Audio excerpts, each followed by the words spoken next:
If you could dive right into the mysterious darkness of the ocean depths, who knows what you'd come upon? Legends that are hundreds of years old mention some giant sea monsters hiding deep down below the ocean waves, like the Kraken, the Loch Ness Monster, the Hydra, Leviathan, and so many more.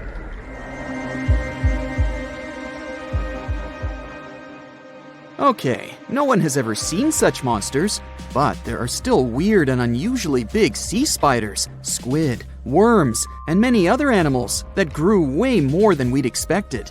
Take a look at the colossal squid from sub-Antarctic waters. It's around 14 times longer than the arrow squid that lives near New Zealand. And deep down in the Pacific Ocean, there's a sea sponge as big as a minivan. Oceans contain about 96.5% of all water on our planet.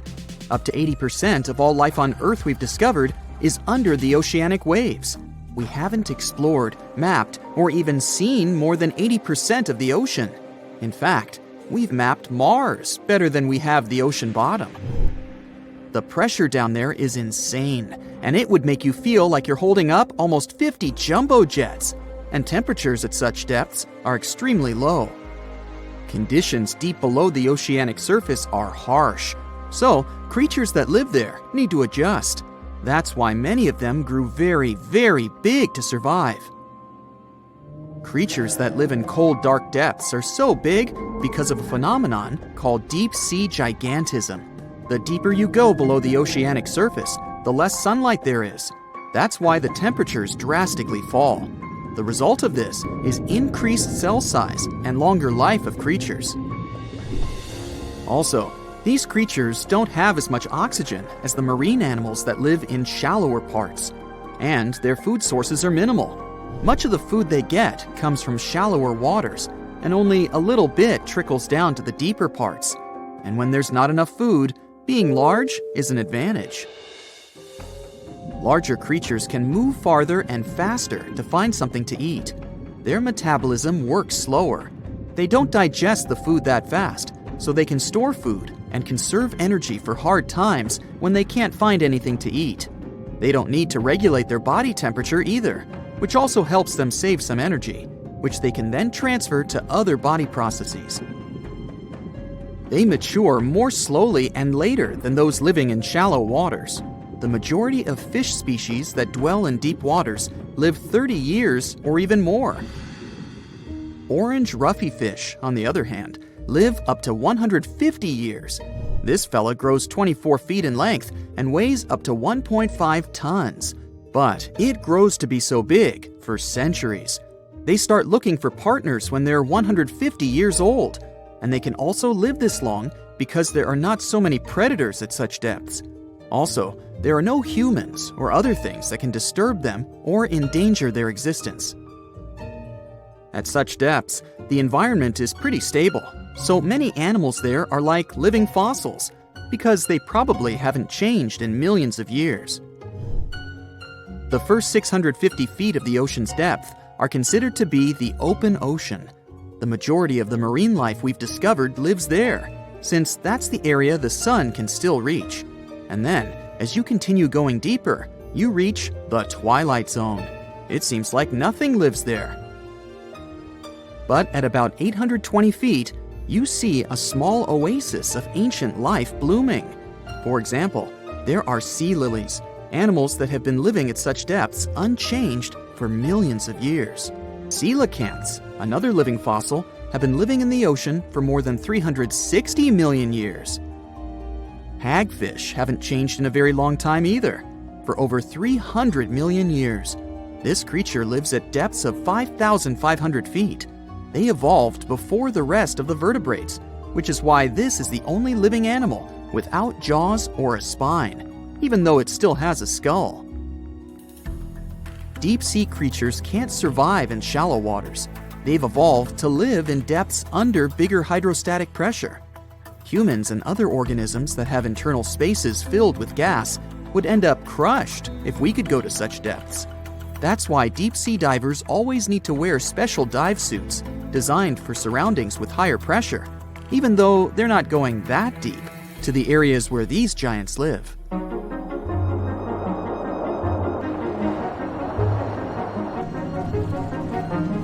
But near Antarctica, you can see gigantism way closer to the surface, like giant sponges, sea slugs, sea spiders the size of a dinner plate, worms, and even some enormous single-celled organisms. They all tend to chill in shallower waters. Scientists are not sure why exactly, but they think it could have something to do with oxygen. Giant species use just a little oxygen, and the waters around Antarctica are pretty rich in it, which means there's hardly any limit to these animals growing bigger and bigger. Back to deep-sea creatures. As mentioned, they had to adjust to strong pressure, so they almost don't have any air gaps in their body at all. They're mostly water-based, and since water is incompressible, which means it's not something you can compress, it helps them stay unaffected at such high pressure. But because of all that, if they were to go up towards the surface, they'd probably swell up, maybe even explode. Just look at the blobfish, the one that takes the title of the ugliest animal in the world.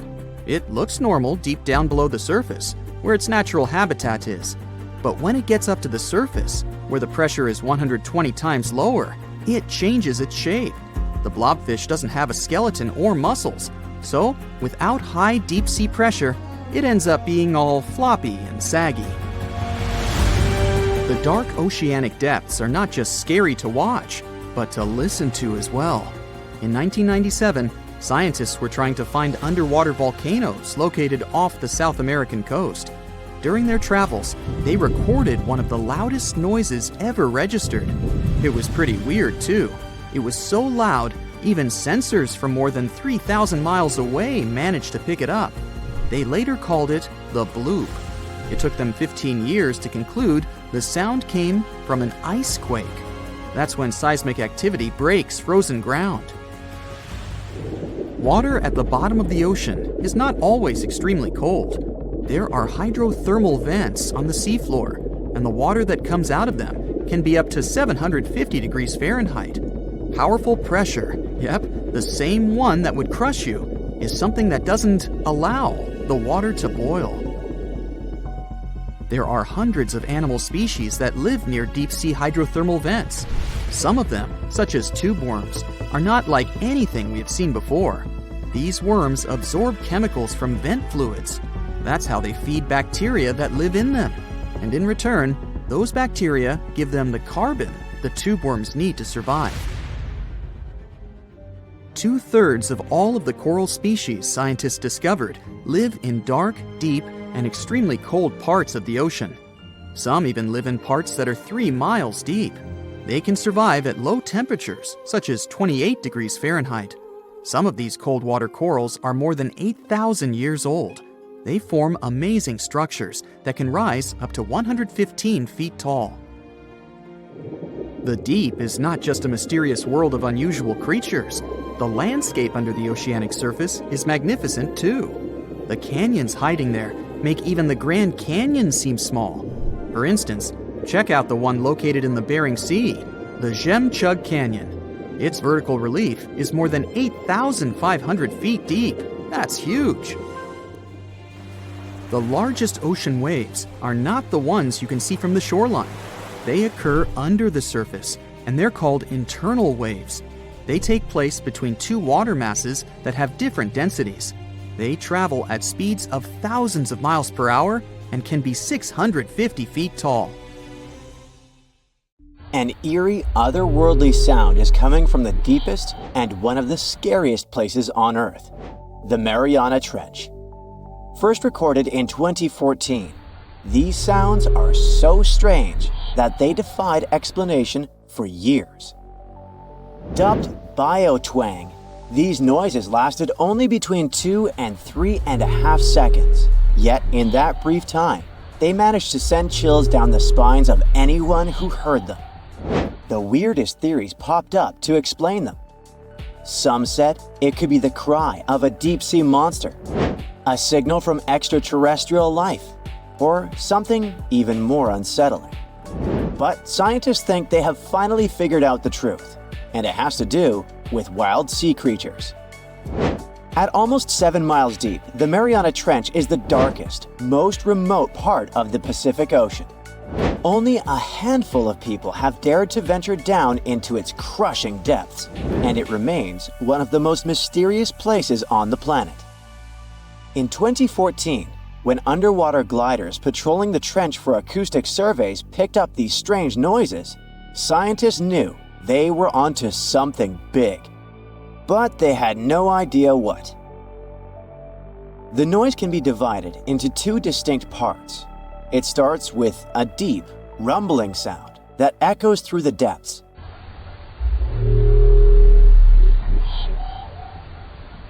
And then, a bizarre series of sharp, metallic clicks.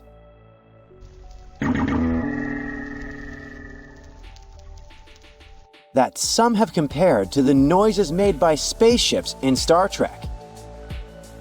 2 years after the sound was first recorded, some scientists proposed the first real theory about it, saying that it was most likely a call from large baleen whales. But the sounds were just too strange, too different, and didn't match any known whale calls. Still, it was only a hypothesis, and without visual confirmation, it remained just that. A guess. Fast forward 10 years to 2024, and researchers at the National Oceanic and Atmospheric Administration believe they've finally cracked the case. To get some initial answers, they knew they had to analyze their database, which had over 200,000 hours of ocean sound records. It's no easy task, though. With all the noise coming from boats, plants, marine animals, and the ocean's movement itself, figuring out underwater sounds can be pretty tricky. And we can say it is simply impossible to analyze it all manually. The solution was to create an artificial intelligence tool to investigate these recordings. This technique could help solve the mystery in a matter of months instead of years. Thankfully, this technology has succeeded and has been able to confirm that the culprit behind the deep, metallic sounds is indeed whales. But actually, a different species. The culprits are bride's whales. Bride's whales are truly oceanic giants, weighing over 40 tons. They have long, slender, blue-gray bodies gliding through the water with stunning grace. These beauties can be found across the Atlantic, Indian, and Pacific Oceans. One thing we know is that bride's whales love warm waters. But hold on, something doesn't quite add up. We can't really call the water in the Mariana Trench warm, since the temperature at the bottom only goes up to 39 degrees Fahrenheit. So, what were these whales doing there? It seems that scientists have an answer to that. The data also showed a spike in biotwang noises during 2016, when a rise in ocean temperatures caused by an El Niño event led to an increase in the number of bride's whales visiting the area. In 2021, on the contrary, there were almost no biotwang records at all. And that makes sense, because it was a La Niña year when the waters were cooler than usual. So, yep, it makes sense that bride's whales were present in the Mariana Trench in the past, and more importantly, they were the ones making the biotwang noises. The research spotted 10 of these whales near the Mariana Islands, and 9 of them were producing these strange sounds. It was not all a huge coincidence. These massive creatures were, in fact, behind the biotwang. But even with this discovery, more questions remain. Why are these whales making such odd noises in the first place? Specialists believe that it could be a form of communication, like a deep-sea version of the game Marco Polo. However, they still don't have enough information to say for sure. For now, the mystery behind the purpose of the biotwang lives on. On the bright side, the new tech they developed can now be used in tons of other studies. It's a game changer for figuring out whale and other sea creature populations, and how they live and move around in Earth's mysterious oceans. And that can help us better protect these species. This isn't the first time strange sounds from the deep ocean and other remote places on Earth have left scientists scratching their heads. And unlike the noise from the Mariana Trench, we still haven't figured out all the answers to some of them. Take the Julia sound, for example.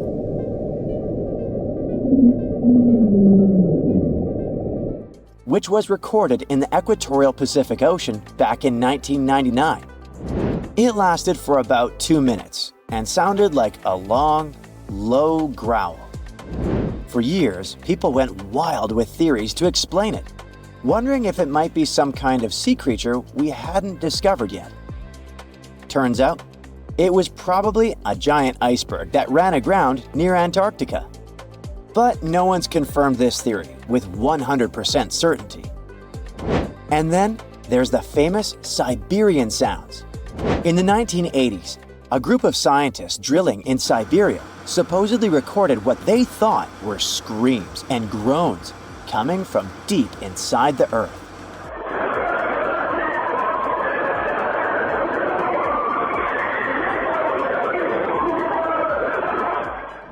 Sounds crazy, right? According to legend, the noises were so freaky that rumors started flying about someone drilling a portal to the underworld.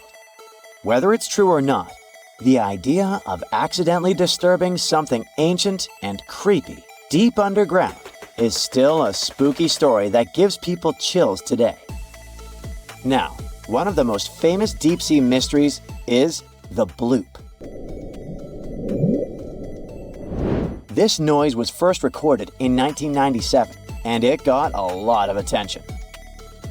It was so loud that it became one of the most powerful underwater sounds ever recorded. Since no known animal is capable of making a sound like that, some folks even speculated that it could be a massive sea monster, maybe even a giant squid. The bloop was picked up by a network of underwater microphones placed in the Pacific Ocean, and scientists now think it probably came from ice quakes. Events that happen when large icebergs crack and break apart. Even though that explanation makes the most sense from the scientific point of view, the legend of the bloop being linked to some enormous and unknown sea creature still sticks with people. Another sound that's been confusing scientists for years is the upsweep. This weird sound has been echoing through the Pacific Ocean since 1991. It's made up of these long, sweeping whoops that go from low to high frequency over and over again.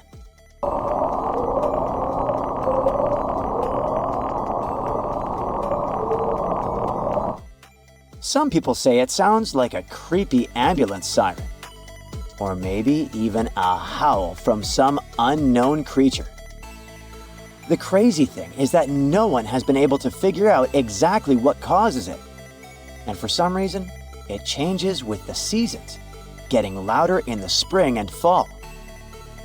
What is really strange about the upsweep phenomenon is that it doesn't have the usual tone variations you'd expect from something alive, like whales or other sea creatures.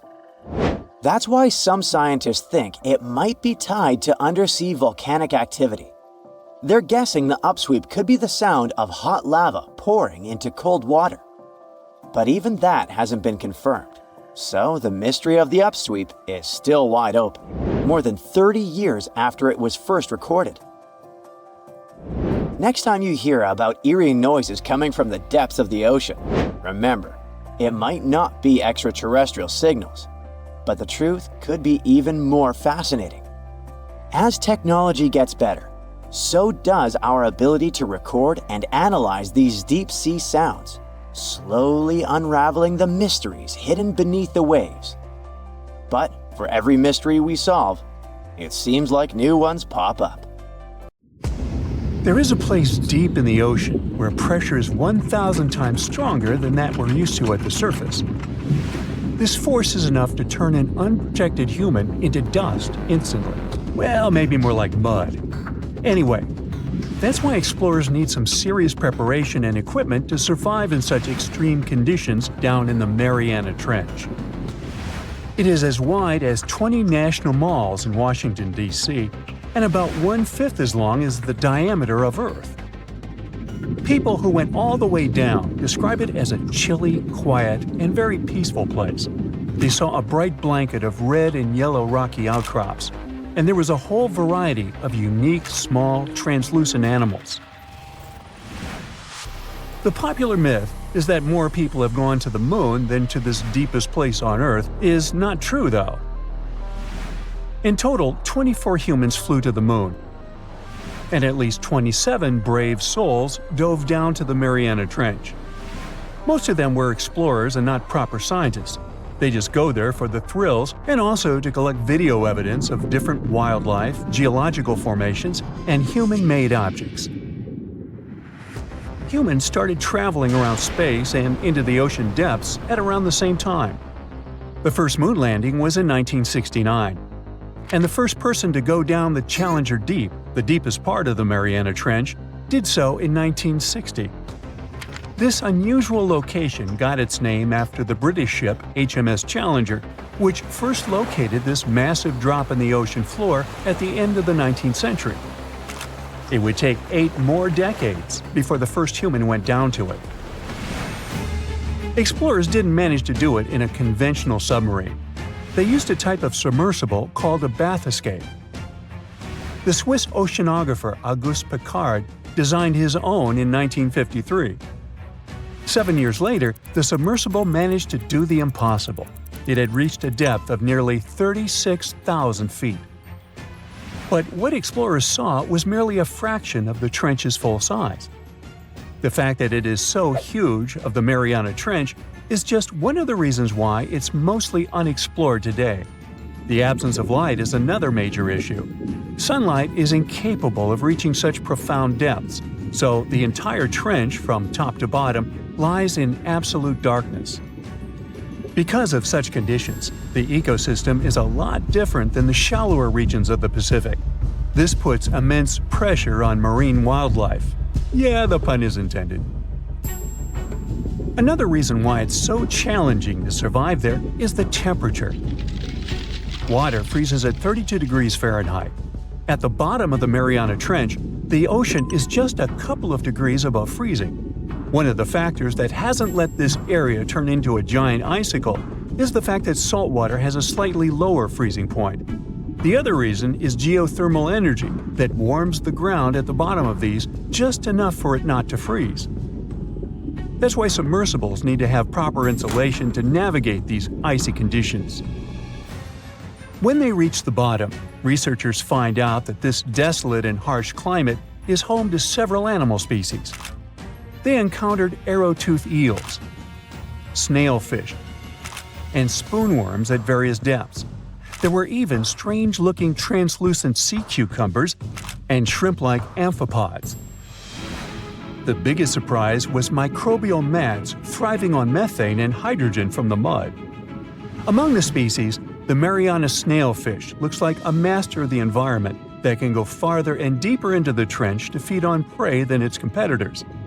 Despite its seemingly fragile appearance, the snailfish has adapted to withstand extreme pressures, a superpower it wouldn't be able to survive without. The exotic life forms that live deep down aren't normal-sized, since deep-sea gigantism makes them grow significantly larger than their counterparts in other ecosystems. One example is the giant tube worm, which can be 6 feet long. Science has a hard time explaining the exact cause of this form of gigantism. Thermal vents are just one of the possible explanations. All of these factors might help explain the huge time gap in researching the Mariana Trench. The first successful dive after the 1960 expedition came only in 2012. That's when the famous Canadian film director James Cameron went down in the deep-sea Challenger.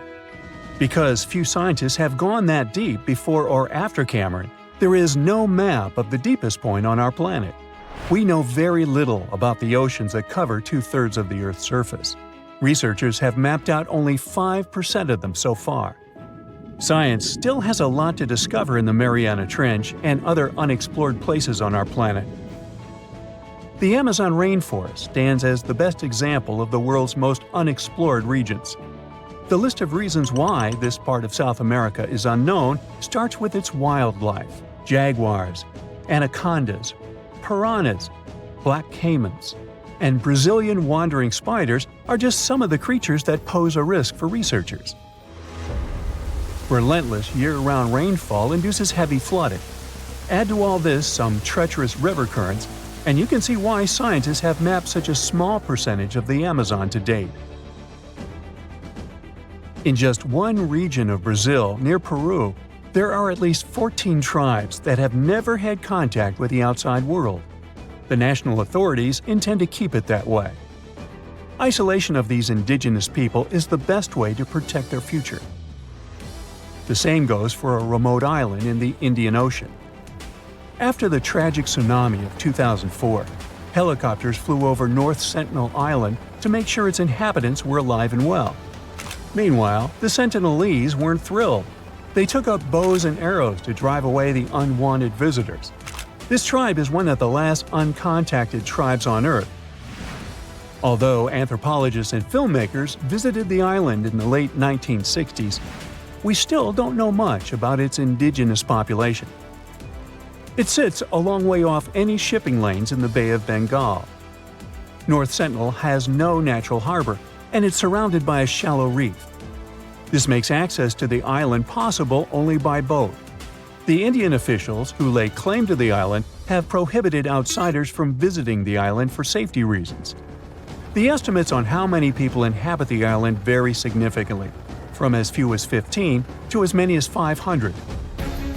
The island is not tiny. It's about 5 times as big as London's Heathrow Airport.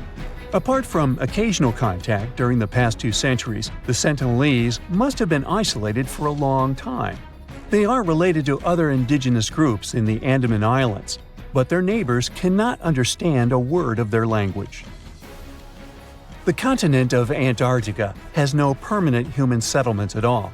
The only people who periodically live there are international scientists. This vast expanse of ice and snow, roughly the size of the United States and Mexico combined, still has many regions where humans haven't set foot. Satellite imagery and photos that NASA's aircraft made from the air have mapped out the entire continent. So we know where to go, but it's not that easy. The reason for this are all the adjectives that go with Antarctica. It is the coldest, windiest, driest, and brightest of the 7 continents. This makes it virtually unlivable. More than 99% of its surface is covered with a permanent sheet of ice. Its thickness ranges from 1 mile to as many as 3 miles in some places. That's half the height of Mount Everest. Now, the Himalayan range contains the world's tallest unclimbed mountain. It is also the tallest mountain in Bhutan. In the local language, the mountain's name translates as White Peak of the 3 spiritual brothers.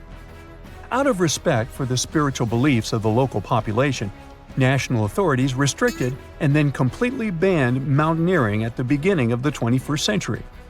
To this day, there is no evidence that any climber has ever managed to successfully reach the summit of this mysterious mountain.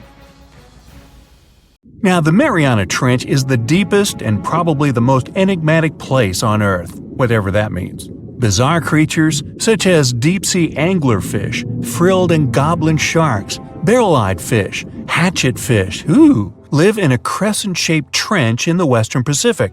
Just 3 people have ever descended down the Challenger Deep in the southern end of the Mariana Trench. There, at a depth of almost 11,000 feet, vents are bubbling up carbon dioxide and liquid sulfur.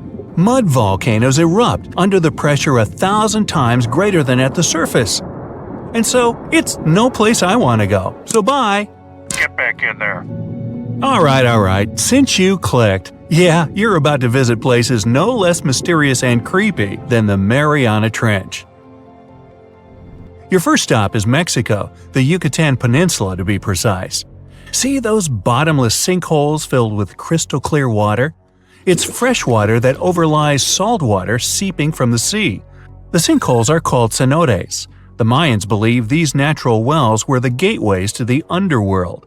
Thousands of cenotes, created by collapsed limestone bedrock, form one of the world's longest underwater cave systems. You can easily get lost in this tangled, mysterious network. Now it's time to visit the Caribbean. There, you'll get to a depth of almost 8,000 feet to see the Van Dam vent field. The hydrothermal vents fire out streams of muddy, scalding water with a temperature reaching 400 degrees Fahrenheit. That's almost enough to bake a pizza. These mounds are made of talc, a substance you can find in baby powder. The Van Dam vent field is an oasis for odd species. One of those is kind of a creepy shrimp without eyes. Instead, they're equipped with patches of light-sensitive cells on their backs. Now, you don't have to travel far away. The next enigma on your list is also in the Caribbean. Just off the coast of Belize, there is a giant sinkhole. It's also blue. Yep, that's the Great Blue Hole. The thing is about 1,000 feet across and more than 400 feet deep. Once, a long time ago, this hole was a cave until rising waters filled it, making it collapse in on itself. The deeper you descend into the Great Hole's crystalline waters, the darker it becomes.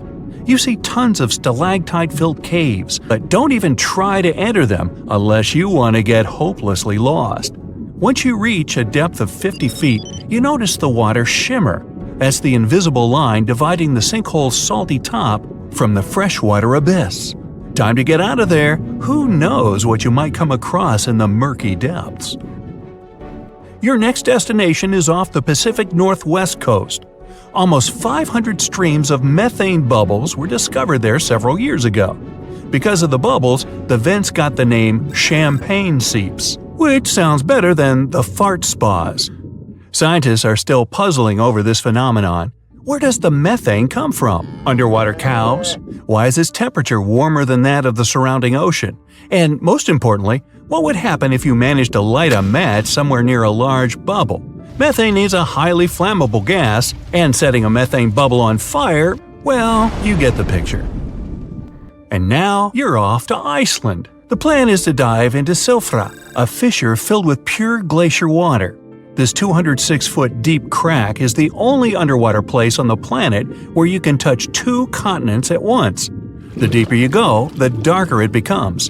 The rocky landscape looks otherworldly. Divers who dare to visit this incredible place risk having their gear frozen, getting hypothermia, or not surviving whatsoever.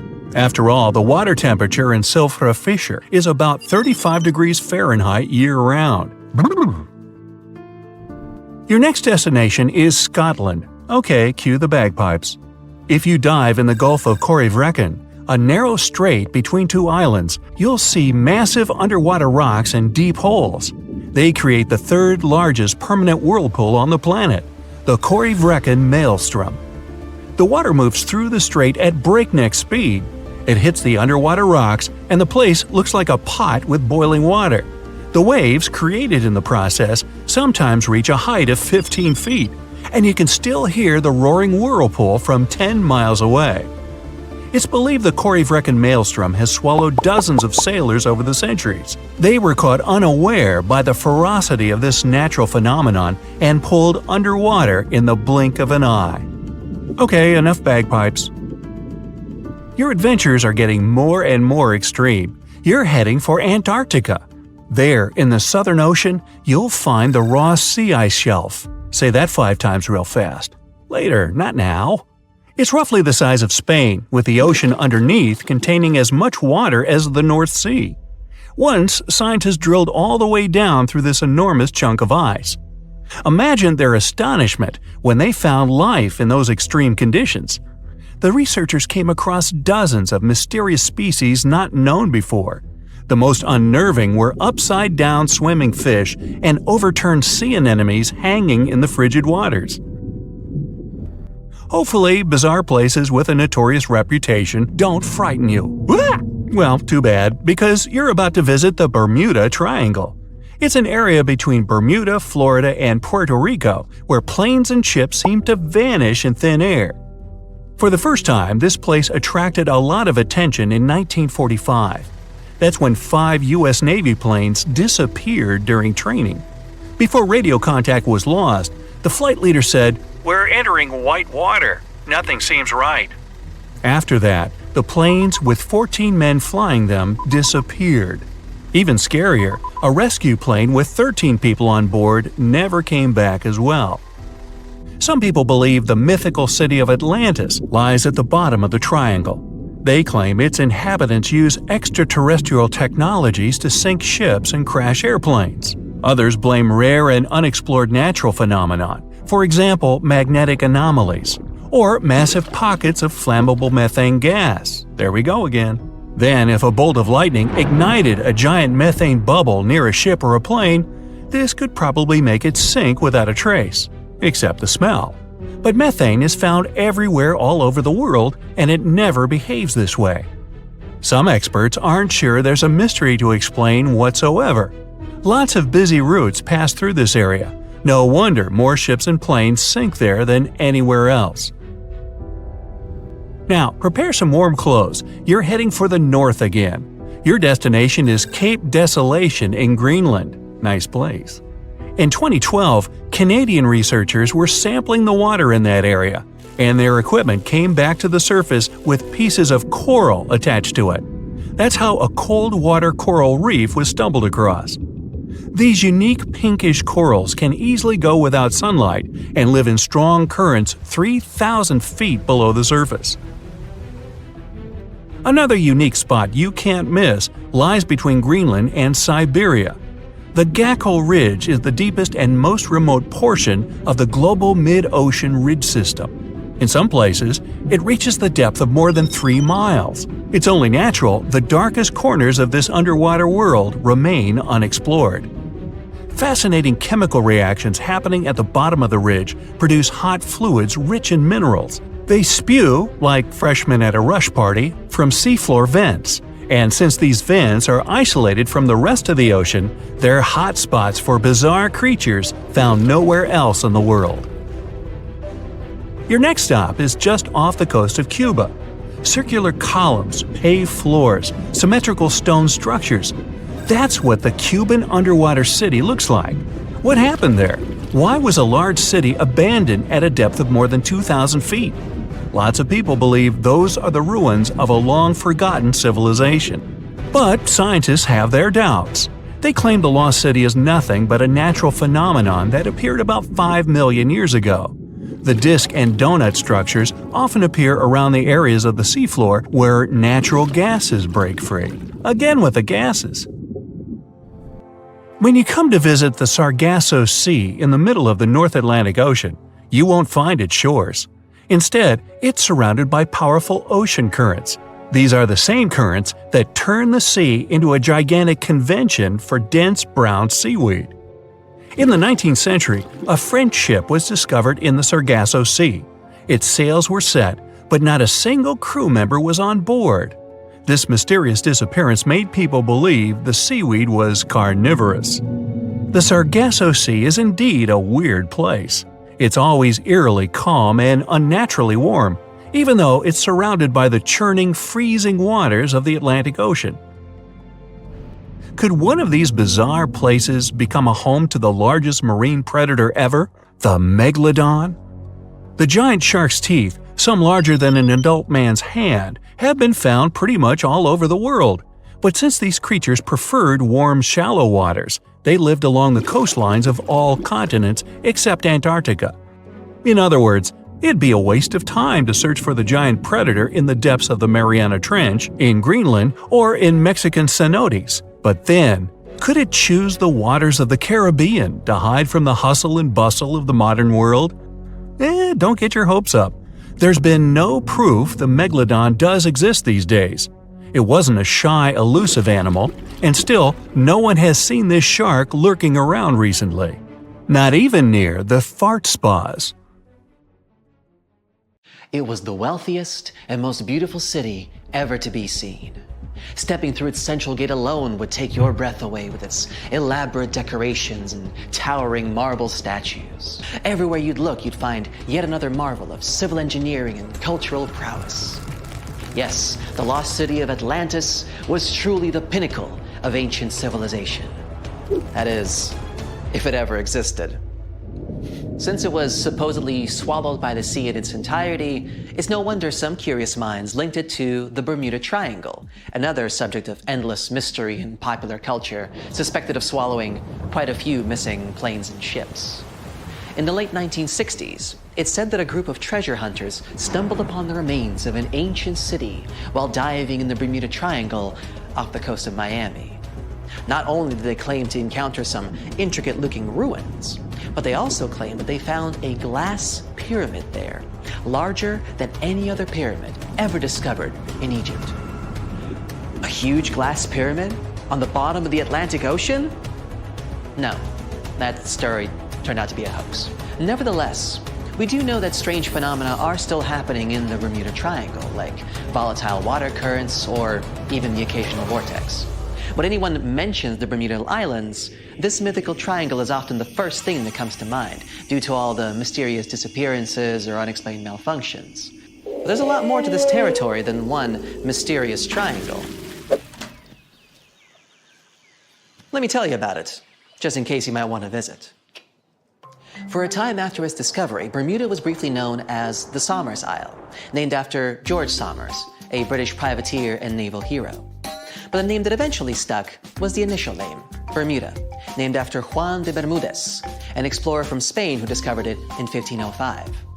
It's the oldest remaining British territory overseas, going back to a time before even the United Kingdom was established. The island's geographical creation is also unique. Scientists have recently discovered that the volcano that had generated this piece of land is like no other on Earth. Since it has pleasant weather almost all year, it's a great place for golfing, sporting 8 world-class courses, often frequented by famous golf players or celebrities. You might just run into one by accident, if you're lucky. If you're more of a music fan, you would be interested to know that John Lennon got the inspiration for about 25 of his songs right here on this island, including classics such as Watching the Wheels, Woman, and Just Like Starting Over. Bermuda's official online travel guide even provides a Lennon-inspired itinerary, taking you from the Bermuda Botanical Gardens to the Masterworks Museum of Bermuda Art to Front Street, a district well known for its very active nightlife. William Shakespeare himself has an interesting connection with this island.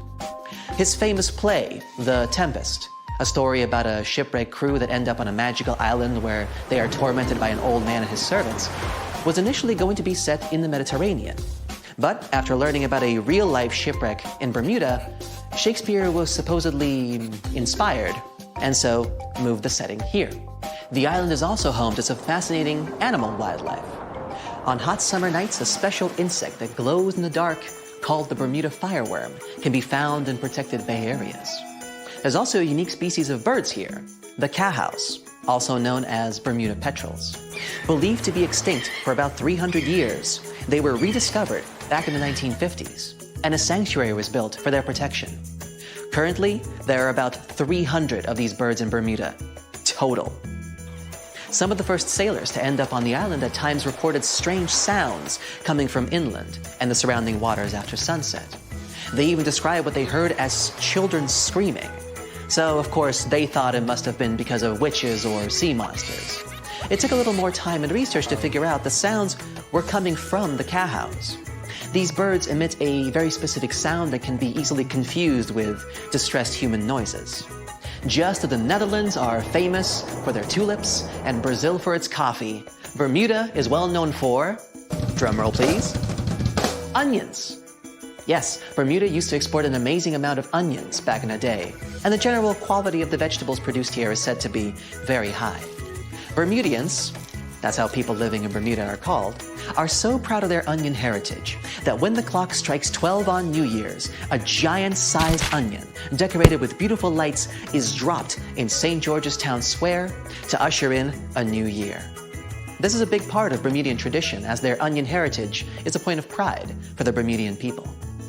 The community of Bermuda is known to be tight-knit and to be very friendly and sociable. It's common to say hi to everyone on the street, even if you aren't properly introduced. Not greeting people when entering a shop or jumping into a bus is actually considered rude, so be sure to get accustomed to locals saying hello when paying a visit. Another fascinating aspect of Bermuda is its architecture. The houses are all painted in bright, zesty colors. Bermudians take very good care of their homes, even repainting them every 4 to 5 years. And they can even choose the color of their house without any limits. The roofs, however, are a completely different story. When visiting, you will notice that they are all white and terraced. Here's why. Since there is no public water system in Bermuda, people living here have to collect their own water. And that's what the roofs are for. Rainwater is collected on the roofs and then funneled into water tanks for storage and future use. That's why it's so important that the roofs remain white. Not only is it much easier to spot debris on a white surface, but the white cement also helps with sanitizing the water. What about transportation? Well, only residents can drive a car here, and only a single car is permitted per household in terms of ownership. So if your trip itinerary includes renting a car, you may want to rethink it. If riding a bus is not your preference, there's always the option of renting a scooter. You just have to remember to drive on the left side of the road. It is a British colony after all. This wonderful location is also one of the few places on Earth with pink, sandy beaches. Because it's surrounded by coral reefs that are responsible for the special red pigment, Bermuda is home to some of the most spectacularly colored beaches in the world, such as Horseshoe Bay Beach, West Whale Bay, or South Shore Park. For those interested in more of a culinary experience, Bermuda has some interesting local dishes to explore. Its geographical location and the fact that it's surrounded by water mean that most local courses are based on fish and seafood. Here you can get a nice codfish breakfast, a Bermuda fish cake, or their famous Hoppin' John, a dish made with black-eyed peas, sliced sausage, bacon or chicken, Bermuda onion of course, and some brown rice, often seasoned with garlic and thyme. They do this last one for special occasions, like in January, during the Bermuda Restaurant Weeks, a culinary festival that you'd better not miss if you love a good feast. For a place to chill with a fantastic view, Bermuda offers 2 historic lighthouses, each with its own delightful peculiarities. To get to Gibbs Hill Lighthouse, for example, you would have to make a long pilgrimage up 185 steps. There's no elevator to get you there, so be sure you're properly hydrated before starting the journey. The panoramic view of the ocean, however, will make up for all the effort. There is also St. David's Lighthouse, which is known as an ideal spot for whale watching. Particularly in March and April, humpback whales generally pass through these waters as they travel north to their feeding grounds in Canada. The National Museum of Bermuda also provides an array of unique experiences, such as the Dolphin Quest. Through this program, tourists have the opportunity to view, meet, and interact with dolphins in a sheltered, natural ocean lagoon environment. Searching for the best hidden Instagrammable spots? Then Crystal and Fantasy Caves is the place for you. They were actually discovered by accident in 1907. 2 young boys, Carl Gibbons and Edgar Hollis, lost their ball while playing cricket. When one of the boys went down a hole to get the ball back, he discovered this magical place full of crystal formations surrounding a beautiful lake. Crystal and Fantasy Caves attract a huge number of tourists each year, and through a number of recently constructed bridges, they are now more easily accessible. Be sure to wear comfortable shoes, though. There's lots of other geographic, historic, and cultural attractions I could talk about, but I think you get the gist. Bermuda is a lovely and vibrant island paradise that offers so much more than conspiracy theories about missing planes and lost cities. The weather is pleasant, the people are friendly, and there's so much to do on this beautiful island. So what are you waiting for? Book a flight today! Just a suggestion, of course. The Bermuda Triangle is one of the most heavily traveled shipping routes in the world. Some skeptics believe that this fact solves the Bermuda Triangle mystery. Statistically, the busier the area, the higher the frequency of accidents and disappearances. While this makes sense, it's not the frequency of disappearances that's responsible for the mystery of the Bermuda Triangle. It's the lack of explanation or wreckage found. On his very first voyage to the New World in 1492, Christopher Columbus sailed through the Bermuda Triangle. Columbus reported that one night, when he was on the deck of the ship, he noticed a giant light appear in the distance, unlike anything he'd ever seen before. Columbus looked at his compass for direction, and it gave off erratic readings. You might have noticed that the Bermuda Triangle doesn't appear on any world map. This is because official institutions refuse to acknowledge that the area actually exists. No one exactly knows how many ships and planes have disappeared in the Bermuda Triangle. The rough estimate is 50 ships and 20 planes. Most of the time, the disappearances had no explanation and no wreckage has ever been left behind. When the TBF Avenger planes went missing, a massive search operation was conducted. Boats and planes searched the Bermuda Triangle for any signs of the aircraft. One of the boats searching was a PBM-5 Mariner airboat. The airboat took flight at 7:27 p.m. and called in a routine radio message 3 minutes later. Then, it was never heard from again. No trace was ever found of the rescue airboat or the 5 Avenger aircraft. A huge investigation was launched into the disappearance of all these vehicles, but nothing was ever discovered. The Bermuda Triangle is home to some pretty intense and unexpected weather. Storms build up quickly and unexpectedly, then disappear soon after. If you blink, you might miss it. This could explain why few distress signals are issued. Pilots and sailors never saw the weather coming. A popular theory suggests that rogue waves are responsible for the many disappearances. Rogue waves are called extreme storm waves by scientists. They occur when different weather patterns take place at the same time and cause large, unexpected waves that reach up to 100 feet tall. Witnesses say that the waves look like giant walls of water. These waves could explain why ships go down fast and without leaving any trace. Just off the coast of Japan, you'll find the Bermuda Triangle of the Pacific Ocean. They call it the Devil's Triangle. Between 1950 and 1954, 9 ships disappeared in this area without leaving a trace. The ship Kaio Maroon 5 was sent to investigate these unexplained disappearances when it also vanished. After this incident, the Japanese authorities labeled the area as a danger zone, and sailors were encouraged to avoid it. Some people blame all disasters on the extraterrestrial paranormal activity. Others suppose it's all about raging natural phenomena. Some scientists believe the cause of anomalies is the environmental changes. Also, there's a really high concentration of methane hydrates on the bottom of the ocean in the Pacific Bermuda area. This gas tends to set off, and when it happens, bubbles start forming on the surface of the water. These gas eruptions can interrupt the ability to float and can easily sink a ship. Because of this chemical reaction, there won't be even a trace left. Underwater volcanoes are said to be another possible explanation for the Japanese Dragon's Triangle. In fact, they can take down even small islands. Luckily, nobody lives there. It's a pretty common thing in this area that some of them disappear underwater and others appear out of the blue because of seismic activity. You'll never find the Dragon's Triangle on any official map of the world, so nobody's quite sure about how large it is in reality. In July 2015, 2 teenagers disappeared after setting sail off the coast of Florida. There's some mystery about what the 2 teens were really getting up to. They told their parents that they were just going to fish, but they told their friends that they were crossing to the Bahamas. Shortly after they left, a line of thunderstorms moved towards the area, and the boys were never heard from again. A massive search was conducted, but sadly, nothing was found. 1 year later, the pair's boat was found off the coast of Bermuda with a broken iPhone and some personal effects left inside.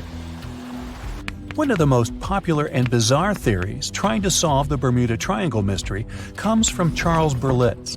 He insists that the area is home to the lost city of Atlantis.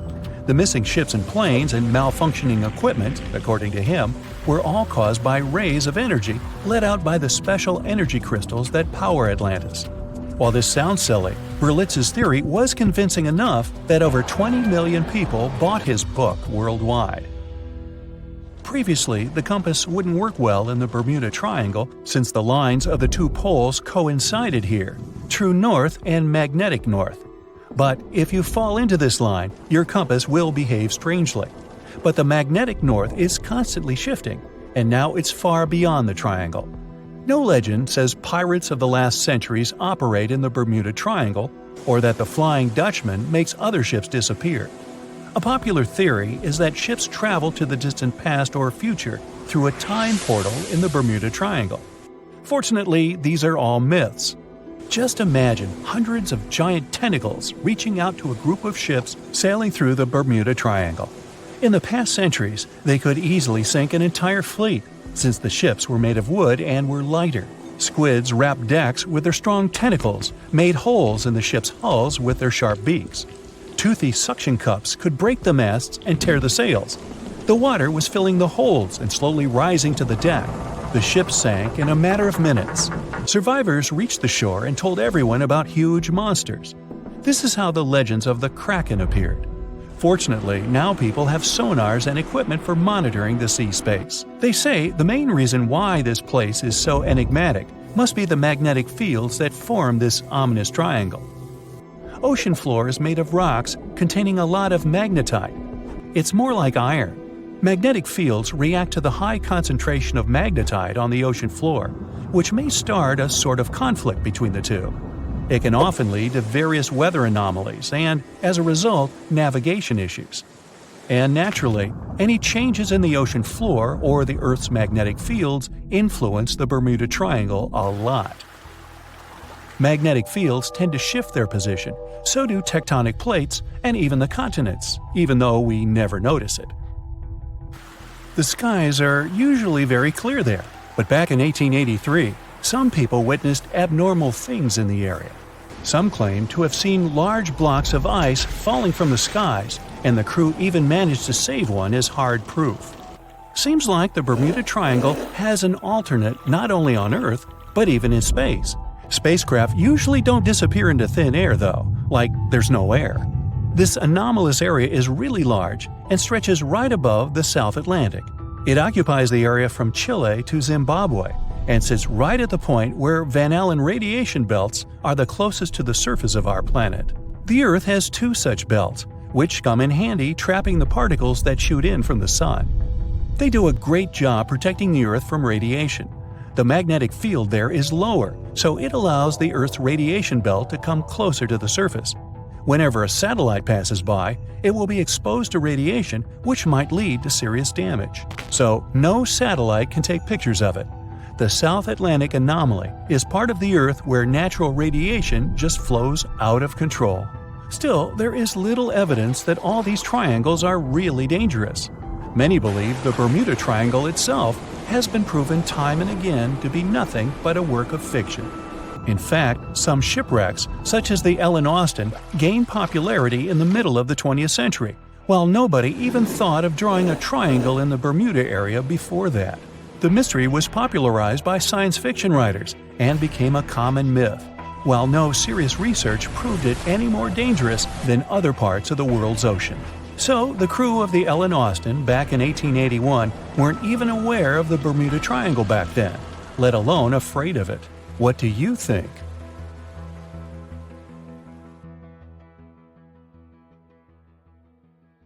More than 50 ships and 20 planes have disappeared in the Bermuda Triangle since the middle of the 19th century.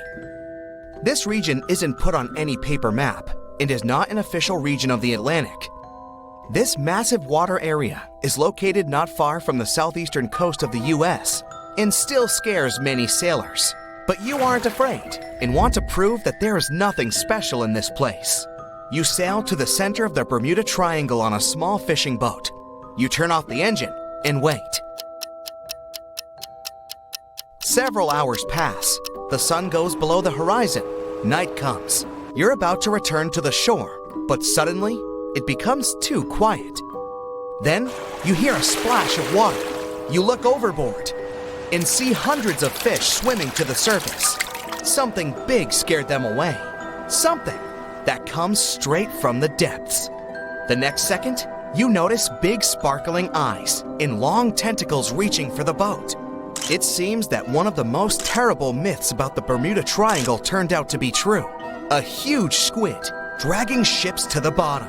Stories about these squids appeared long before the emergence of the Bermuda Triangle myths. For centuries, sailors from Norway and Greenland told stories about a scary sea monster, the Kraken. In those stories, the Kraken broke the decks of ships with its giant tentacles and dragged them to the bottom. The approach of this creature is impossible to see since it's coming to you not from the side, but from below. But all these were just stories. Only in the 19th century, scientific evidence of the existing of these monsters appeared. A beak of an unknown squid was found on the coast of Denmark. The size of the find was about 3 inches in diameter, which is about the size of a human palm. Then, it became clear that the kraken was real, and it's just one variety of giant squid. Since then, more than 21 species of giant squid have been described, but the first video with this monster was recorded in 2004 in the waters of North Atlantic, not far from the Bermuda Triangle. Marine biologists used a lure to draw the squid out of the depths. The huge monster was about 30 feet long, which is about half a subway car. It suddenly appeared out of the ocean darkness and quickly attacked the lure, squeezing it with its tentacles. After that, many cases of squid have been recorded on photos and video. Huge squids were washed up on the shore, swam past ships. According to some records, the largest monster ever found was 59 feet long and weighed almost a ton. This is the size of a big bus. Some scientists believe that giant squids can reach 150 feet in length, which is almost twice the size of a basketball court. But the big size is not enough to sink a ship. The first thing that helps squids do this is the surprise effect. Squids come from the depths, which mean they can be seen from the deck, but the monster can see a boat from afar. It has the biggest eyes in the world. One eye is about the size of a basketball. The eyesight of a giant squid allows them to see prey in the Black Sea depths and from a big distance. Most sea creatures on the planet can't see in such conditions. So, the squid notices your ship and decides that it's food. It quickly approaches the boat and attacks with its tentacles. The squid has 8 limbs and 2 extra longer tentacles the monster uses to bring food to the beak-shaped mouth. The others are covered with dozens of suction cups filled with sharp teeth. Nothing can escape if the squid grabs it. The squid wraps its tentacles around your boat. With the teeth on each arm, it bites the deck. 2 long tentacles can grab you while you're running around in panic. The squid can rock the ship from side to side until one of its parts sinks in the water. You fight off 2 long tentacles and fall off your feet.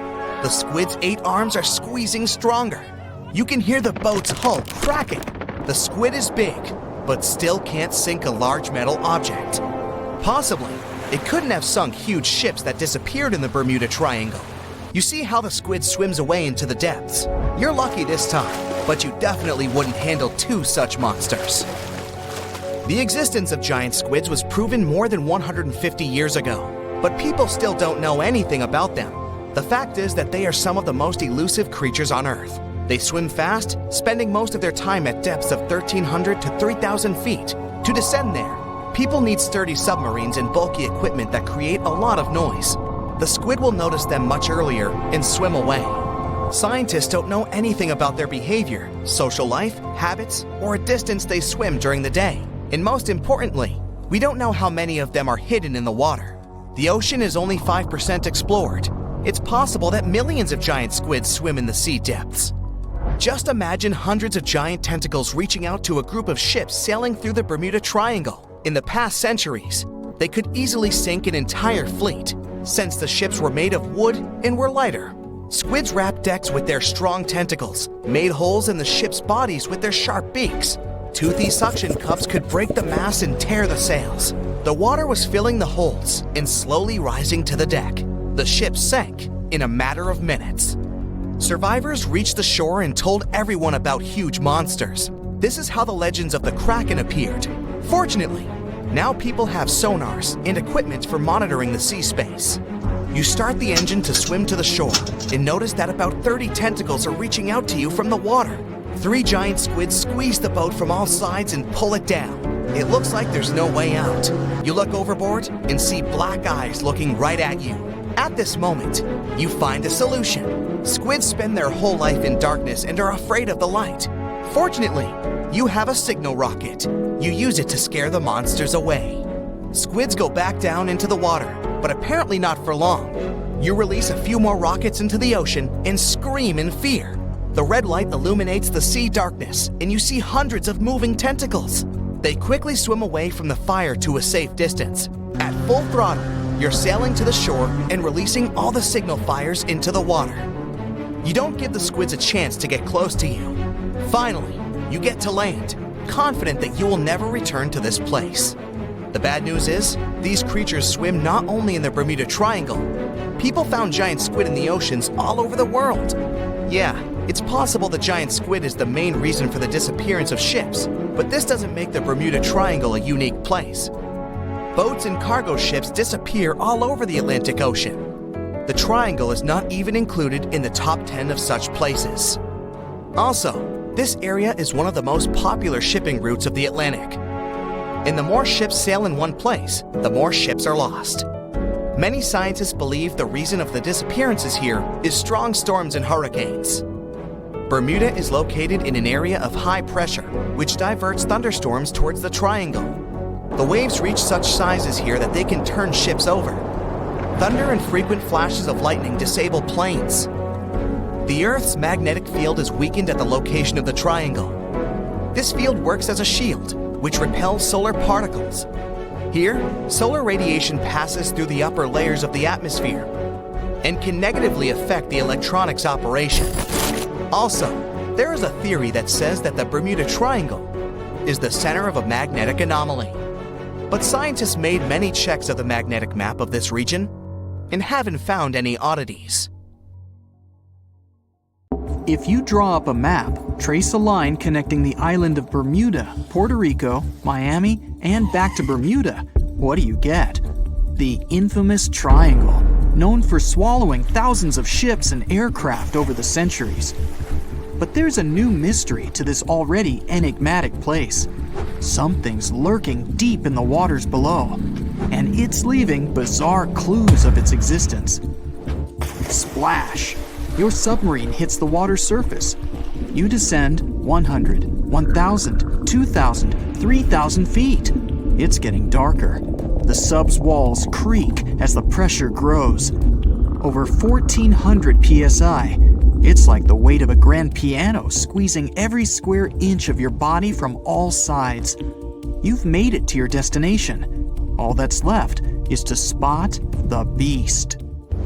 Just in time. Among the black void, you see a bright green glow off in the distance. It's getting closer.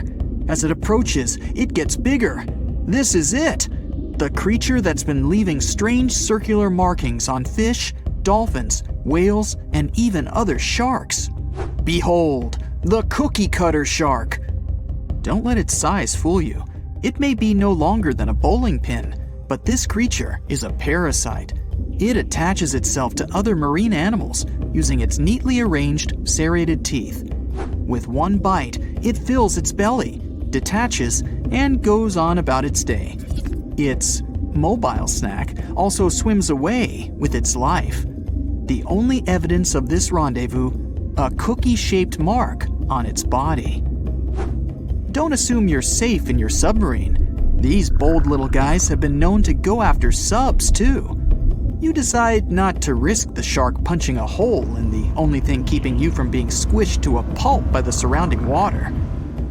You journey on to meet other bizarre creatures lurking in the Bermuda Triangle.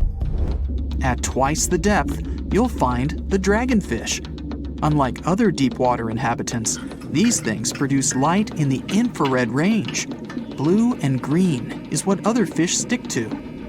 This gives the dragonfish a huge advantage. It provides itself with light that other marine dwellers just can't perceive. Things that want to eat the dragonfish can't detect this light, as well as the critters the dragonfish likes to feed on. A truly unique deep-sea dweller is the vampire squid. Neither vampire nor squid, or octopus, this thing is a unique species of its own. It has the largest eyes compared to body size of any animal on the entire planet. When the vampire squid feels threatened, it curls its arms up and around its body. Essentially, the thing turns itself inside out. Another animal to avoid down here is the terrifying bobbit worm. It buries itself in the sea floor, leaving a small part of its body out. It waits for dinner time with its pincer-like mouth parts open. What's on the menu? Other worms and fish that can be 7 times bigger than the bobbit. It uses its 5 antennas to sense when lunch is close enough to snap. In an instant, The worm launches forward and grabs its lunch with its mouth parts. It's not done yet. Once it's got its jaws locked onto its lunch, the worm injects it with venom and pulls it down into the burrow to feast. One of the deepest trenches in the Bermuda Triangle is the tongue of the ocean. This is also the secret breeding grounds of tiger sharks. You'll instantly recognize them thanks to those darker gray tiger stripes on their sides. They're the second largest predatory shark species after the great white. And with a big size comes a big appetite. Marine mammals, smaller sharks, stingrays, and green turtles are all on the menu. If you ever come face to face with a tiger shark, hopefully not, remember this: you can tell the fish's age by looking at its stripes. They fade over time, so the younger the shark, the more pronounced its stripes. There's plenty of zooplankton in the Bermuda Triangle. These are, usually, small organisms that are essential to the ocean's food chain. But get this, if nothing ate them and they were left to grow out of control, zooplankton would cover the entire world in layers and layers in just 4 months. Oh, and the largest type of zooplankton is the jellyfish. Jellyfish were around long before dinosaurs. You probably know your body is 60% water. A jellyfish is 95%. So if it gets washed onto the shore, after a few hours, most of its body just evaporates into the air. There's also a jellyfish that lives forever. The immortal jellyfish can revert itself back to its polyp stage and then grow again. Sounds like something from another planet, but it's no space jelly. Those do exist, by the way. Back in the 1990s, NASA raised jellyfish in space to see what zero gravity does to them. They were just fine living up there in the cosmos. When they came back down to Earth, though, they had trouble adjusting. The European eel hasn't been to space, but it is quite a globetrotter. It travels all the way from Europe to the Sargasso Sea, where the Bermuda Triangle is located. In the larval stage, it just drifts around the ocean for as long as 3 years sometimes. It's also the chameleon of the sea. Over the years, the European eel changes color, going from translucent to yellow to metallic silver. They're nocturnal and secretive, pretty much the ideal companion to have when you raid the fridge at midnight. A giant squid over half the length of a football field once washed up on a Florida beach. Researchers suspected this behemoth came from the Atlantic Ocean near the Bermuda Triangle. Giant squids are the longest invertebrates, meaning they have no backbone. They also have the biggest eyes on Earth, ever. They're as large as a soccer ball. Another creature found near the Bermuda Triangle is Sterer's cave shrimp. They were so good at keeping to themselves that no one knew these creatures even existed until 2011. Some female cave shrimps carry an impressive number of eggs along with them. Scientists discovered one female had around 2,000 eggs attached to her body. The Bermuda petrel is the national bird of, yes, you guessed it, Bermuda. It's the second rarest seabird on the planet. In fact, people thought it was extinct until 1951, when they spotted a few on the island. It has an eerie cry that'll send shivers down your spine.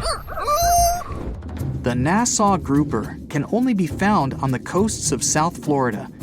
This fish lies in wait and ambushes its lunch of other fish, crabs, and lobsters. It's sort of like a vacuum cleaner because it inhales its food through its huge mouth. The fish has a cool defense mechanism too. Like the chameleon, it changes color when it feels it's in danger. Sometimes it takes on a lighter or darker shade of its own color to blend in with the environment.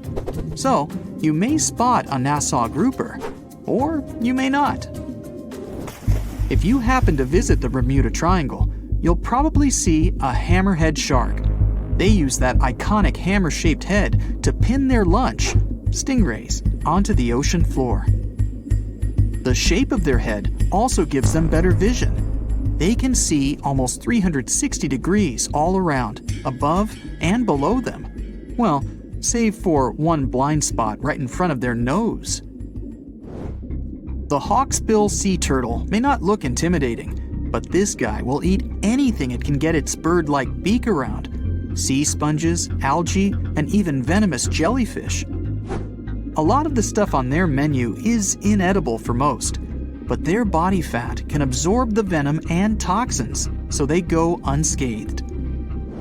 The Bermuda Triangle is also home to green glowworms. They're not really worms, but larvae. They produce that bright light from an organ near their tail. This light makes smaller creatures come toward them, making it easy for them to catch their lunch. Most of the time, they look pretty ordinary, but they have an oddly fixed schedule. Every third night after the full moon during the summer, at an exact time, the glowworm lights up. But back to more nightmarish creatures of the Bermuda Triangle. There's the goblin shark, known as a living fossil because it's the only one left of its animal family. It's only about the length of your forearm and looks like nothing special. But watch closely as its lunch gets too close. Boom! The shark's jaw shoots out of its mouth and grabs onto the unlucky creature. Once the teeth have locked in, the jaw goes right back in the shark's mouth. And yes, you share the planet with this thing.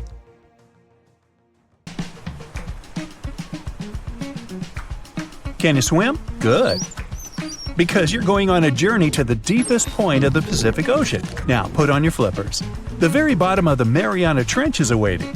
Now, get in the water. Really, come on. All right. 1 foot underwater. That's the depth you can swim with no special gear like a mask. Hey look, must be some tourists. Or whales. 10 feet underwater. That's a little deeper than the public pools and beaches around the United States. You can see colorful fish and even phytoplankton that feed on the sun's rays. 26 feet down. This is the depth at which the foundations of the floating city of Venice in Italy stand. Builders laid columns at that depth on which they later built houses and streets. 30 feet underwater. You start to feel a lot of pressure. When you're on the surface, you're under atmospheric pressure, 15 pounds per square inch. But here, at 30 feet, that pressure is doubled. All the air pockets in your body, like your lungs or ears, begin to compress from this pressure, giving you discomfort. But no worries, your organs are soft and elastic, so you can keep diving. 40 feet underwater. Oops, you're running out of air. An average person can hold their breath for 30 to 90 seconds. The current record is an incredible 24 minutes and 37 seconds. Gasp. Okay, you'll need some diving equipment to continue your descent. There you go. Thank you very much. Tourists dive to this depth to look at reefs and corals. You don't need special skills for that, but you can't dive any deeper without training or a license. 45 feet down. Be careful. There's sharks swimming here looking for food, like you. Sometimes tourists descend to this depth in a safe cage to see the sharks up close. You're better off staying away from these predators and not attracting their attention. So make sure you're not wearing any bright and shiny jewelry. Sharks love that kind of thing. 62 feet underwater. You could see the Aquarius Reef Base Lab in Florida at this depth, if you were in Florida. It's really an entire building with rooms for exploring the seafloor, accessible through a hatch. 105 feet down. You see a strange bell hanging from a chain. People used to use these things for deep diving about 400 years ago. They'd lower a bell on chains with divers inside from a ship. There was enough air inside the bell for them to breathe. That way, they could explore sunken ships with treasures. 140 feet. At this depth, you could find an entire sunken city in Qianda Lake, China. You can still see streets, houses, and temples there. 330 feet. Whoa! You almost hit a huge blue whale. How could you miss it? These guys, the size of 2 train cars, usually dive to that depth. Shh! Let's listen to them sing for a while. It's beautiful. Now, let's keep going. 660 feet. This is where most of the ocean life ends. Sun rays hardly penetrate any deeper into the water. Everything below are unusual fish like this angler. They have such an unusual appearance because they have to adapt to the high pressure here. 702 feet underwater. This is the last mark where you'd see a human without diving equipment.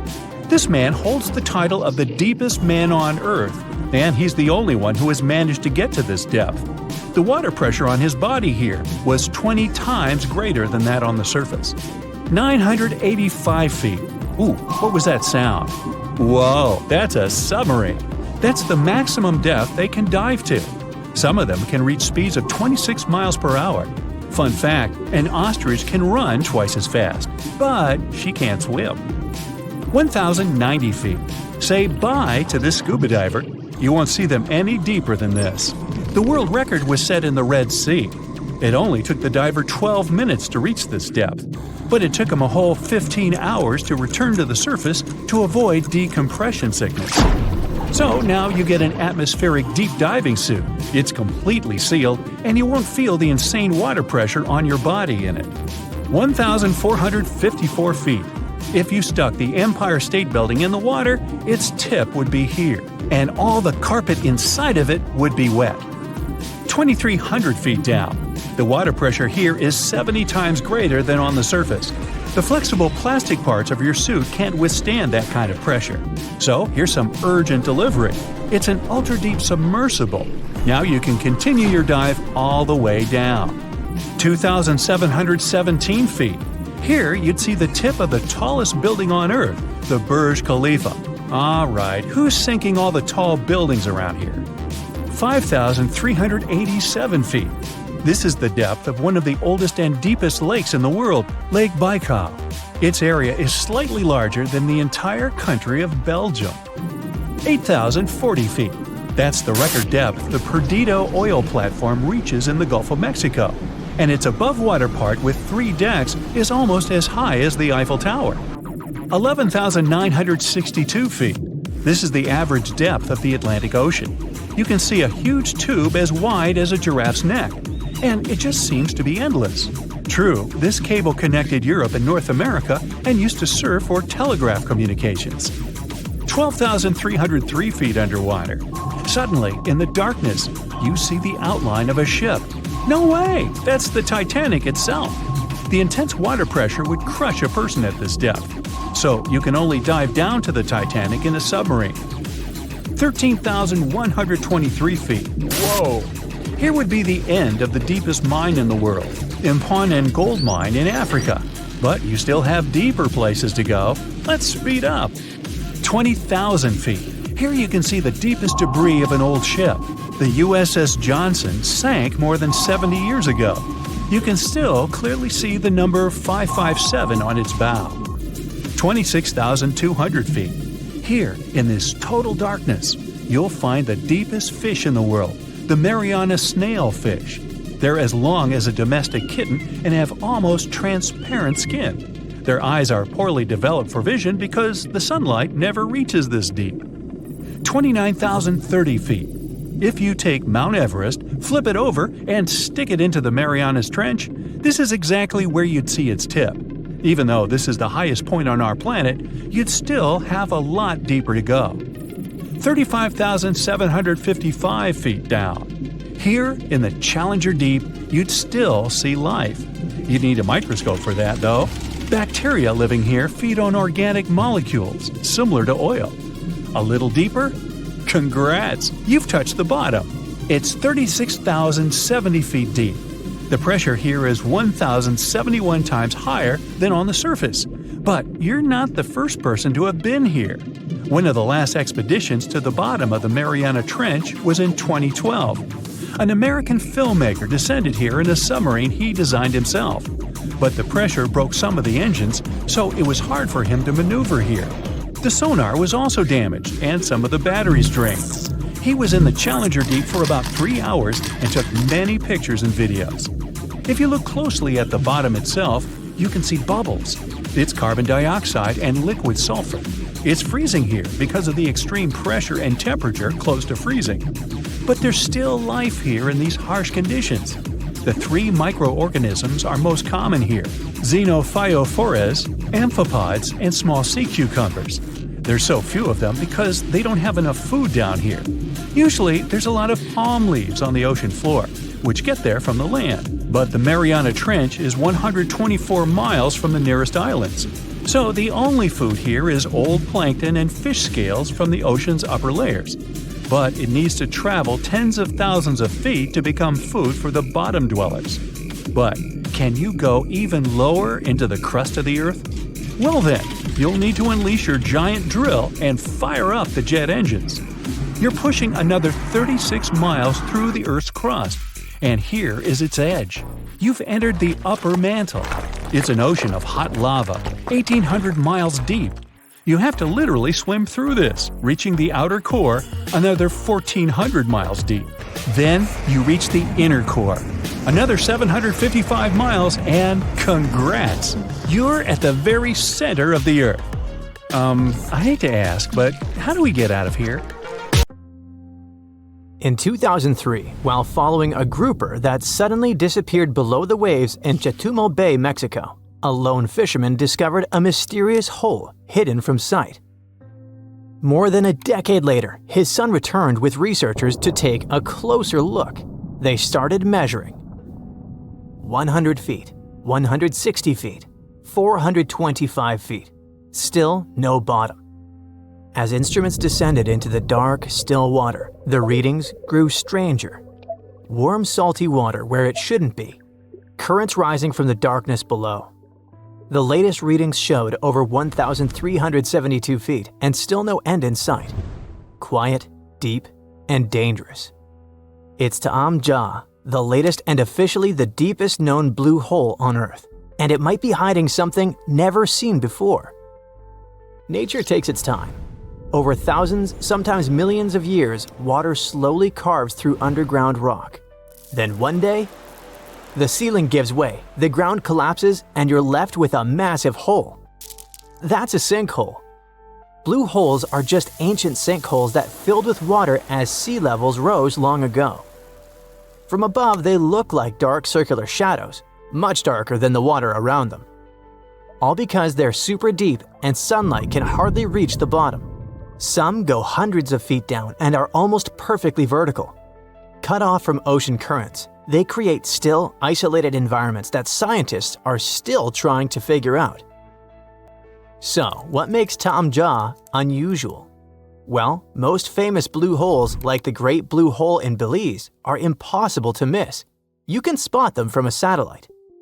Ta'am Ja, on the other hand, is practically invisible. Like nature did its best to conceal it on purpose. Even with a drone flying right above it, it's barely noticeable. That's one reason it stayed hidden for so long. However, the true mystery became apparent after the researchers had done their initial scanning. In December 2023, scientists decided to explore the depths of Ta'am Ja by lowering something called a CTD profiler, which measures conductivity, temperature, and depth. As it went past 1,312 feet, they discovered something curious. Instead of cooling down, the water suddenly got warmer. It also became noticeably saltier, with readings that matched the open Caribbean Sea.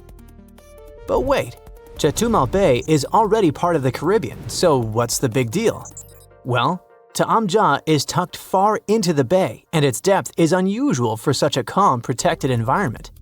What surprises scientists is that water deep inside the sinkhole has the same temperature and salinity as the open ocean, even though it's cut off from it horizontally. What this means is that there could be subterranean tunnels or fractures connecting the deep hole to open seawater, not through the surface, but beneath the rock. Kind of like a secret pipe network, possibly dating back to the time of asteroid impacts. Ta'am Ja is located near the Chicxulub crater. It's where 66 million years ago, a giant meteor slammed into what is now the Yucatan Peninsula. It's widely believed to have caused the mass extinction event that wiped out dinosaurs. The asteroid didn't create Ta'am Ja, but it may have fractured the foundation, potentially making it easier for caves, tunnels, and eventually blue holes to form. Some speculate that these underwater connections could extend to other blue holes and hidden springs nearby. However, exploring Ta'am Ja is not just about maps and underwater tunnels. During the first expedition, researchers saw something strange. The water above Tom Jaw was calm, while the rest of the bay had chaotic waves. Then, from the center of the hole, water started to rise upward, like a hidden spring gently exhaling. Not a geyser, not a splash, just a slow, steady surge, like something beneath had moved and pushed the water up. The fact that this happened only once made the following exploration intimidating for divers. They said that diving felt like encountering a living entity that moved and interacted with them in an intriguing and mystifying way. When you've got a place that deep, that dark, and completely cut off from the rest of the ocean, it's a door to the unknown. While it's probably too tight for the Lovecraftian sea gods to fit in there, it's not impossible that there could be species that no one's ever seen before, maybe even dangerous. It's speculative, but if the hole goes even deeper, any microbial life down there would likely be ancient and adapted to survive in extreme, hostile conditions. It doesn't have to be some scary sea creature. Even tiny, unfamiliar organisms could disrupt modern ecosystems if disturbed or released. There might be water from prehistoric times, or something left behind from the asteroid impact that wiped out dinosaurs. This place might be hiding an entire ecosystem that's been sealed off for literally ages. And that matters because if life can survive in such a strange, sealed-off place, it might survive in similar environments on moons like Europa or Enceladus. Also, some blue holes, like the Great Blue Hole, contain nasty stuff like clouds of toxic gas that can eat through equipment and even burn your skin. No wonder that divers felt like they were exploring something alive. Now, if you're wondering whether you can rent diving gear and actually go and explore this hole, the answer is no. Basic scuba gear requires certifications. Even dive shops won't rent to uncertified individuals, especially not for places like this. But even if certified, recreational divers can only reach a depth of about 130 feet. Going deeper takes special training, equipment, and a lot of caution. Even professionals rarely go beyond 1,000 feet, and when they do, it's with complicated, risky setups. At these depths, water pressure becomes a major obstacle, enough to crush most equipment not built specifically for it. So for now, Tom Jaw remains a mystery that's impossible to uncover while diving. The next stop is most likely sending an ROV, a remotely operated submarine equipped with cameras, arms, and sensors.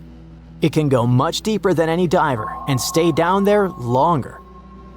ROVs could help uncover layers of fossils, strange chemical zones, and even clues about past climate change. In most of the blue holes, it's possible to find life, sponges, corals, or fish. But the deeper you go, the more oxygen levels drop, which makes it hard for organisms to survive, even though some microbes live there. Among the few creatures found, there are shelled single-celled organisms called foraminifera and tiny worm-like nematodes. It's precisely because of these microscopic animals that we speculate that if life can make it in Tom Jaw's dark, salty, oxygen-free waters, maybe the same is true for other watery worlds. However, despite the enthusiasm around it, Tom Jaw is almost unnervingly empty and devoid of larger life. Even near the upper layers where oxygen levels are decent, no fish, no crustaceans, not even a tiny shrimp have been observed. Just tiny organisms invisible to the unaided eye. No bikini bottom, but to be fair, we haven't reached the bottom yet. Which brings us to the speculation. Is it possible that ROVs will never reach the ocean floor? The hole might be deeper than we expect or shaped in a way that makes it hard for our equipment to get accurate readings. It might have side tunnels, ledges, or twists that throw things off. It could also be that the walls are too unstable or the pressure and water chemistry mess with the sensors. In a way, it's like playing an underwater level in slow motion with a robot that can grab things and get damaged. Thankfully, scientists have other options. They can use underwater drones that work on their own, drop cameras that record as they sink, or map the hole from above using sonar. There's more than one way to check its depths. Even with all our technology, there are still places on Earth we haven't explored. We've actually mapped more of Mars than the ocean floor. Spacecraft can scan the entire planet, while seafloor mapping is slow, costly, and limited by darkness and pressure. Still, Tom Jha holds the record for the world's deepest blue hole, for now.